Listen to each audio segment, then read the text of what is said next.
Perlis, Sarawak and Labuan to enter Phase 3 of NRP. Walk-in vaccination for seniors nationwide announced.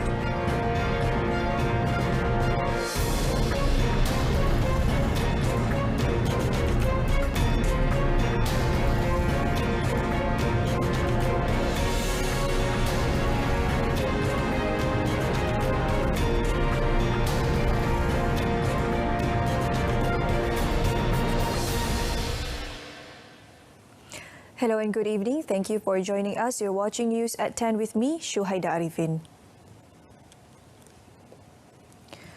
Perlis, Sarawak and Labuan will move on to Phase 3 of the National Recovery Plan NRP starting this Wednesday. The matter was agreed upon during a special meeting of the National Security Council. Prime Minister Tan Sri Muhyiddin Yassin, through a posting on his official Facebook account, congratulated all residents of the affected states on the transition. However, he reiterated a reminder to all states and districts affected to always remain vigilant and adhere to the stipulated Standard Operating Procedure SOP to continue improving their situation in the current pandemic. On another note, the Premier said that relaxations for economic sectors and fully vaccinated individuals will be announced soon. He said the matter needs to be scrutinized carefully to ensure the government's efforts to revive the economy and the people's quality of life can be carried out smoothly and efficiently. The Special Committee on COVID-19 Vaccine Supply, JKJAV, will make the decision regarding additional Sinovac vaccines this week. According to Coordinating Minister for the National COVID-19 Immunisation Plan, PICK, Khairi Jamaluddin, this is to sustain the high current daily vaccination rate. As of yesterday, the country has received 28,154,280 doses of vaccines from numerous suppliers. Bagi Pfizer, yang telah pun kita terima adalah sebanyak 11,341,980 yang telah pun kita terima. Penghantaran bekalan Pfizer untuk seterusnya adalah sebanyak 1,800,630 dos akan dihantar pada minggu pertama Ogos, iaitu antara 2 hingga 8 hari bulan Ogos. Bagi AstraZeneca, kita telah terima 2,412,300 telah diterima dan kita akan terima sumbangan daripada kerajaan United Kingdom pada minggu ini. Bagi CoronaVac ataupun Sinovac, pihak pengedar Pharmaniaga telah melengkapkan penghantaran bekalan sebanyak 14,400,000 dos. Namun demikian, pada mesyuarat JKJAV pada minggu ini, kita akan membuat keputusan perolehan tambahan untuk vaksin Sinovac. Regarding the increase in prices of the Pfizer and Moderna vaccine in the supply contract for European Union countries, Khairi informed that the country had also begun negotiations for Pfizer vaccine procurements for 2022. However, the number of doses to procure and the final selling price is yet to be determined.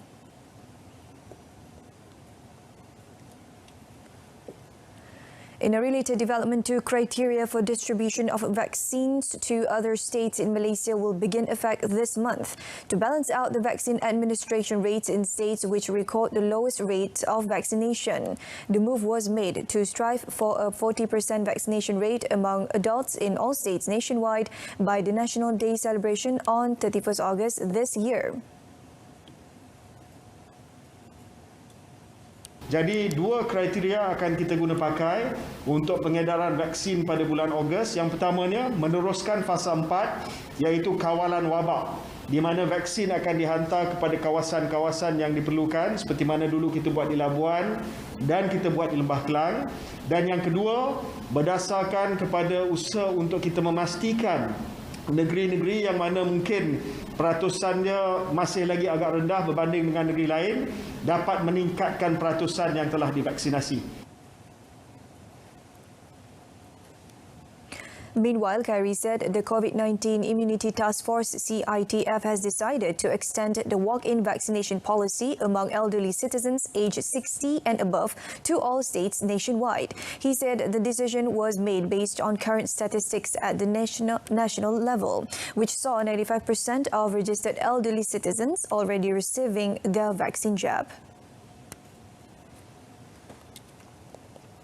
Negeri boleh memulakan walk-in untuk golongan warga emas yang mana belum lagi menerima vaksin dos pertama mereka, dan kita serah kepada negeri-negeri untuk membuat pengumuman tarikh pelaksanaan dan juga PPV yang akan menerima walk-in untuk golongan warga emas. Ada yang sudah mula, ada yang akan mula, dan kita telah serah dan turunkan kuasa kepada CITF negeri untuk membuat pelaksanaan dan pengumuman tentang inisiatif tersebut. The Health Ministry reported 219 COVID-19 fatalities in the past 24 hours, the highest since the pandemic struck the country. According to a statement by Health Director General Tan Sri Dr. Nur Hisham Abdullah, the latest fatalities bring the total number of COVID-19 deaths in the country to 9,403. Meanwhile, 15,764 new infections were recorded today, with only 6 of them imported cases, while the remaining were all local transmissions. Selangor remains the state with the highest new number of infections, with a staggering 6,067 cases reported, followed by Kuala Lumpur, 1,536 cases, and Johor, 1,222 cases. On the other hand, 11,767 recoveries were recorded, bringing the total recovery tally to 937,732, equivalent to an 81.81% recovery rate.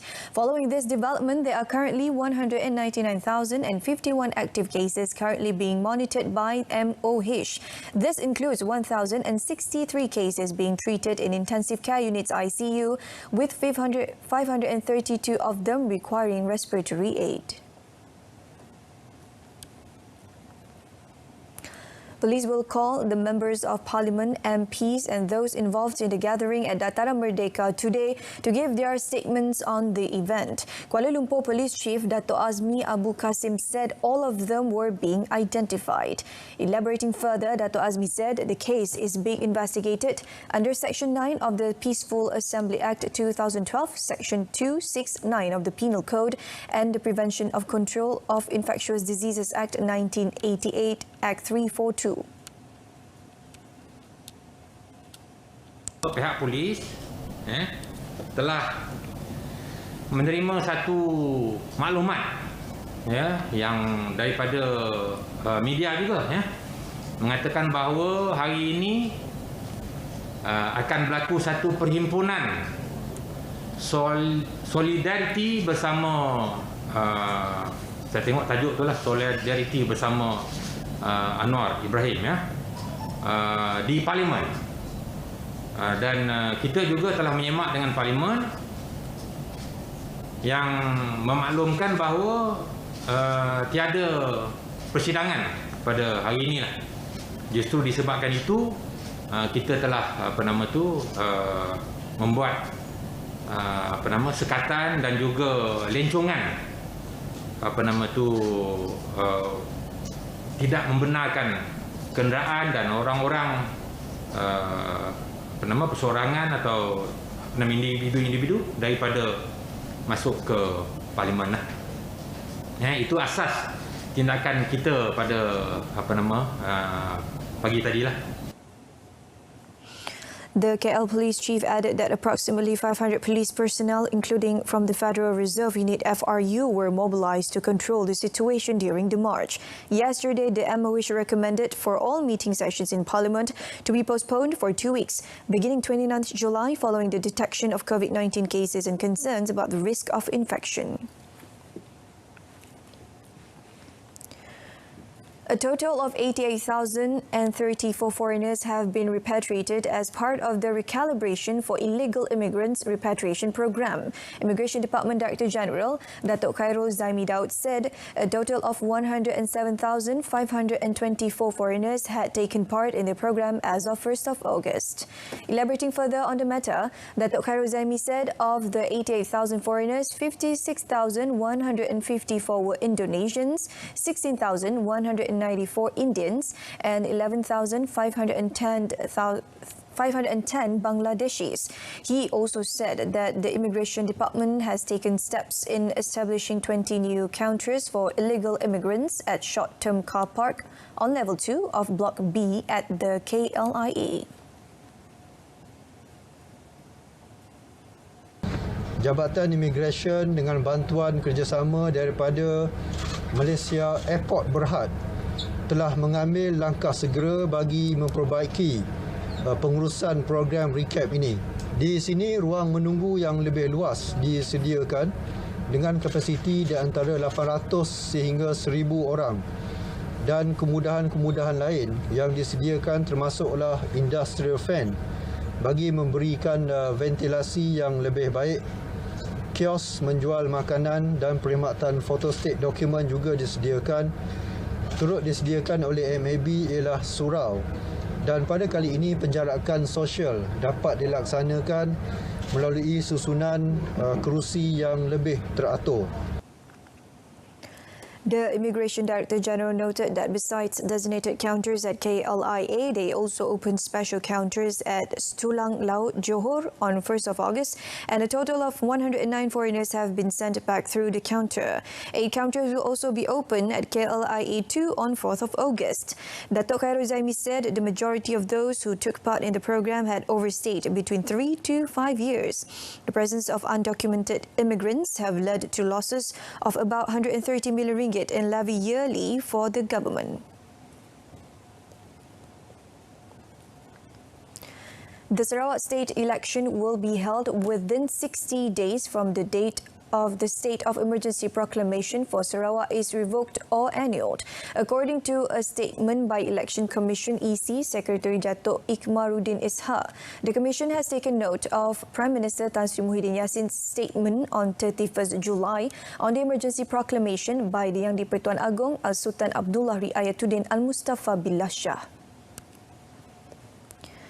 The declaration of the proclamation by the Yang di-Pertuan Agong was made in accordance with Clause 1 of Article 150 of the Federal Constitution. It was made to suspend the state election and shall extend throughout the state of Sarawak from 2nd of August 2021 to 2nd of February 2022.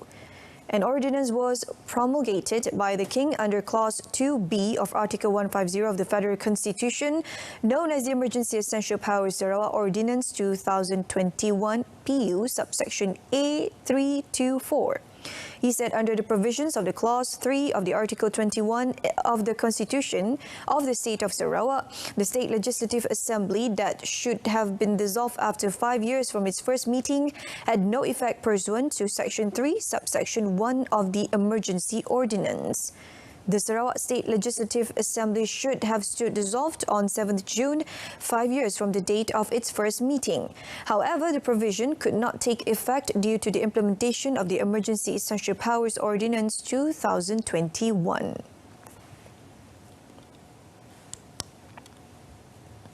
The Election Commission also said that it is conducting a second quarter 2021 draft supplementary electoral rolls RDPT display for 14 days starting tomorrow until 16th August at 822 selected locations nationwide. Dato' Ikmaruddin said the RDPT contained 44,321 new voter registration applications from eligible Malaysian citizens and 21,567 applications for a change in voting constituencies from voters registered 1st April to 30th June. Dato' Ikmaruddin said inspection of second quarter 2021 RDPT can be made by several channels, such as by being present at any 822 display stations throughout the country and scanning the QR code of the parliamentary voting constituency. Applicants are also requested to contact the State Election Commission office for an appointment or information on office operating hours. In addition, he said the applicants can also browse EC's official portal or check My SPR SEMA application. Dato' Ikmaruddin said all applicants are advised to check their respective names in the electoral rolls, and if their names were not listed, they could put in their claims with Form B. He added that voters who wish to protest the entry of any names in Quarter 2 2021 RDPT in any constituencies could do so with Form C. Forms B and C could be downloaded from the State Election Commission office and should be presented to the Registrar of Voters for the constituency during office hours within the display period. Members of the public can contact EC hotline or any state election office for any inquiries on second quarter 2021 RDPT.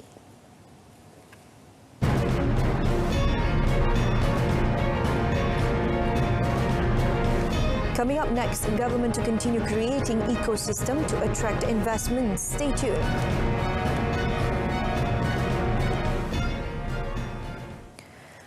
The Malaysian Investment Development Authority MIDA and Malaysia Digital Economy Corporation MDEC has introduced the Digital Investment Office DIO. Through the platform, investors are able to enjoy faster, smoother and more convenient investment facilities. According to Minister in the Prime Minister's Department of Economy, Datuk Seri Mustafa Muhammad, the new digital platform offers a more streamlined, structured investment service. The scope of the DIO comprises the following 4 areas: coordination, evaluation, facilitation, and policy advocacy. A key function of the DIO is to assess digital investment needs as well as to suggest appropriate value propositions to investors. Beyond that, the DIO will also support end-to-end investment facilitation, such as the pre-approval and post-approval processes, including facilitation for expats and digital talent. The establishment of DIO is part of the Malaysia Digital Economic Blueprint, which aims to obtain 70 billion ringgit worth of investments by the year 2025. Bank Negara Malaysia, BNM and Bank Indonesia have announced that the expansion of local currency settlement framework to include direct investment, income and transfer effective today. This is in addition to trade as eligible underlying transactions effective today. BNM, in a statement released, said it also includes expansion of eligible users of the framework, such as individuals, and additional foreign exchange policy flexibilities. The statement said this expansion is part of the continuous effort to facilitate a wider use of local currencies for settlement of trade and direct investment between Malaysia and Indonesia. Given the expansion, BNM and Bank Indonesia have also appointed additional qualified commercial banks in both countries to support the operationalization of the expanded Ringgit-Rupiah settlement framework. In general, the appointed banks are experienced in facilitating trade and direct investment between the two countries, have a wide customer base and have established strong business relationships with banks in the counterparts country. The settlement framework was first launched on 11th December 2017 in accordance with the Memorandum of Understanding between BNM and Bank Indonesia that was signed on 23rd December 2016. CIMB Bank Berhad and CIMB Islamic Bank Berhad launched the bank's first all-digital Islamic account, CIMB Octo Savers Saving Account I, together with the new CIMB Octo Debit Mastercard. The bank said the Octo Savers Account I is specially curated for the convenience of new customers, where the onboarding process is self-executed entirely on the digital platform. The fully online process for account opening is enabled by Bank Negara Malaysia's electronic Know Your Customer (EKYC) guideline, where CIMB was able to fulfill its requirements for conducting customers' due diligence through electronic means, including online and mobile channels.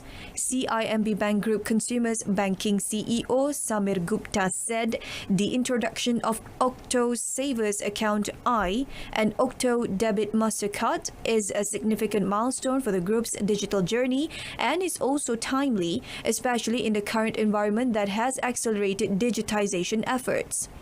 Account holders are eligible to earn Octo points through Octo Challenge and Octo Missions to redeem instant rewards such as vouchers from various e-commerce platforms. The bank added that existing customers who have savings or current account with a Malaysian address may apply for the Octo Savers Account I through the CIMB Clicks website. However, the Octo Savers Account I is currently unavailable for existing CIMB financing customers who do not have a savings or current account.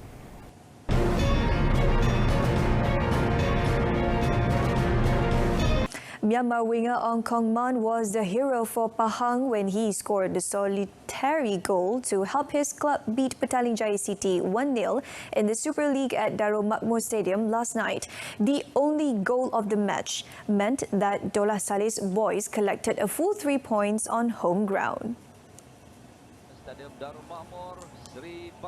The 23-year-old earlier received a brilliant pass from left-back Fazli Mazlan from midfield. He then slotted the ball past to PJ City's goalkeeper Kalamullah Al-Hafiz in the 15th minute. Pahang could have added a few more goals through lanky striker Kenny Atiu and Kaung Man in the first half, but Kalamullah proved to be a wall for the Elephants with his saves. Pahang are 9th in the league with 17 points, while PJ City dropped to 8th from 7th with 18 points.